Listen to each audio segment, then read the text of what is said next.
কওক আপুনি ট্ৰেক্টৰখন দুবাৰ সোমাব পাৰিলে কণ্ট্ৰেক্টৰৰ ঘৰত যদি বস্তা হাজাৰ হাজাৰ যেনিবা লাখ লাখ জমা কৰি থ'লে ইয়াত যদি বস্তা নেপায় তেতিয়াহ'লে আপুনি কণ্ট্ৰেক্টৰৰ ঘৰ ভাঙিব নে আমাৰ ঘৰ ভাঙিব? ছাৰ মানে স্থানীয় ৰাইজৰ মতে আমি ভুক্তভোগী মই আপোনালোকক সেই ঘৰখন চক গধূলি টাইমত শান্তি মাৰে আপোনালোকৰ কথাটো মই কৈ দিছোঁ আপোনালোকৰ কথাটো মই কৈ দিওঁ এই মথাউৰিটো প্ৰথমবাৰৰ কাৰণে 45 কোটি ডাঙৰ স্কিম কথা হয় দুৰ্ভাগ্যজনক কথা যিটো তদাৰক হ'ব লাগিছিল একো নাই নাহি পিডব্লিউডি ইঞ্জিনিয়াৰ অহা যোৱা কৰিব লাগিছিল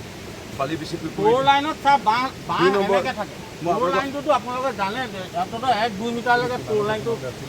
এইটো 25 কেইবাটাও কথা যে সকলো বিষয়া কৰ্মচাৰীয়ে যে একেবাৰে সম্পূৰ্ণ পাৰ্গত নিপুণ একেবাৰে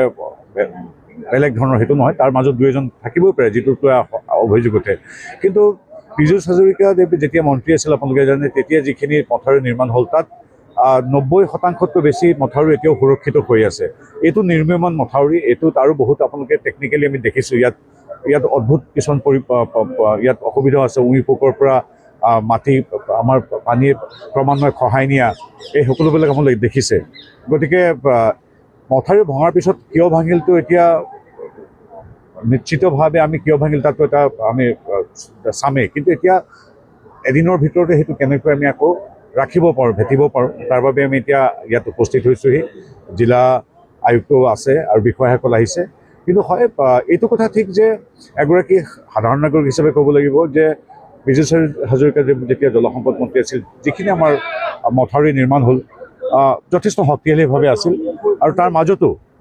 মাজতো বহুকেইটা এনেধৰণে প্ৰকৃতি এইবাৰ যিটো বান মানে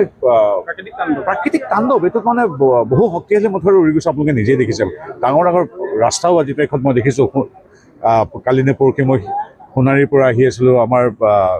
নাজিৰা শিমলুগুৰিলৈ ৰাস্তা অভাৱনীয় এইটো কৈ লাভ নাই তাৰমানে কিছুমান ঠাইত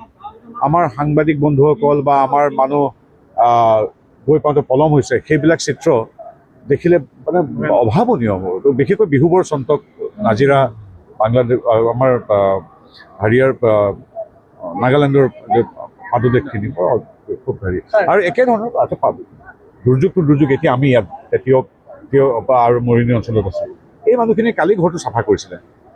আজি পুৱা যিটো মানে জাজিৰ তাণ্ডৱ এতিয়া 93.3 আছে স্কেলত তো বিপদসীমাৰ ওপৰত আছে কালি ঘৰ চাফা কৰিছিল এনেকুৱা হ'ব বুলিতো কোনেও ভাবিছিল গতিকে প্ৰকৃতিৰ লগত যুদ্ধ কৰি আছে সকলো আমিও কৰি আছোঁ এতিয়া মূলতঃ আমি ৰেস্কিউ অপাৰেশ্যনবিলাক শেষ হৈ আহিছে 99% হৈ গৈছে এতিয়া মানুহৰ পৰা পশুধনলৈকে সকলোকে যি সাহায্য প্ৰদান কৰিবলৈকে তাক কৰা আৰু তাৰ সমান্তৰালভাৱে আমাৰ বিভিন্ন আশ্ৰয় শিবিৰত জ্যেষ্ঠজন আছে গৰ্ভৱতী আই মাতৃসকল আছে শিশু আছে তেওঁলোকৰ যাতে চিকিৎসা সেৱাটো খুব ভালকৈ হয় তাৰ বাবে আমি কাম কৰি আছোঁ।